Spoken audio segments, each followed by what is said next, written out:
Breaking news మనకంతోంది. పరారీలో ఉన్నారు trainee IPS Uday కృష్ణారెడ్డిపై లైంగిక వేధింపుల ఆరోపణలున్నాయి. పోలీస్ అకాడమీలో లేడీ ఐపీఎస్ ను వేధించినట్లు ఆరోపణలు వచ్చాయి.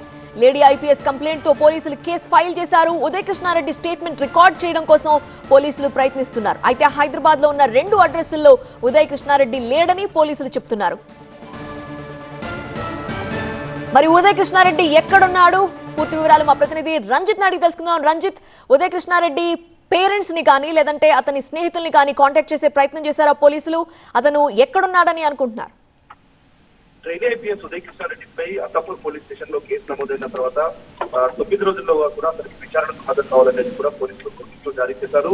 9 రోజుల గడువు ఈ రోజు ముగిసిన నేపథ్యంలో ఇటు ఉమెన్ సేఫ్టీ వింగ్ అధికారులు అతన్ని కాంటాక్ట్ అయ్యేటువంటి ప్రయత్నం చేశారు. ఒకవైపు ఉదయ్ కృష్ణారెడ్డి మొదట వెళ్ళినటువంటి స్నేహితుడైన న్యాయవాది నివాసానికి వెళ్తే అక్కడ ఎన్ఓసి ఇచ్చారు. ఆ తర్వాత కూడా మరో స్నేహితుడు నివాసానికి వెళ్తే అక్కడ అందుబాటులో తీసుకురాడు. ఆ తర్వాత ఉదయ్ కృష్ణారెడ్డికి సంబంధించి సోదరుడు ప్రణయ్ తో పాటు ఉదయ్ కృష్ణారెడ్డికి కాంటాక్ట్ చేసేటువంటి ప్రయత్నం చేశారు. కానీ ఎక్కడ కూడా అతని సంబంధించి ఆస్తి లభించకపోవడం కూడా మొత్తం పోలీసులు అతను పోలీసులు ఆరాధిస్తున్నారు. అయితే 9 రోజుల్లో కూడా అత్తాపూర్ పోలీస్ స్టేషన్ లో నమోదైనటువంటి కేసుపై అతను క్లారిఫికేషన్ తెచ్చుకోవాలని పోలీసులు ఇప్పటికే లేడీ ఐపీఎస్ ఉదయ్ కృష్ణ నోటీసులు జారీ చేశారు. ఇప్పటికే గడువు ముగిసినటువంటి నేపథ్యంలో భద్రంగా పోలీసులు ఎలాంటి స్టెప్స్ తీసుకోబోతున్నారనేది కూడా చూడాలి.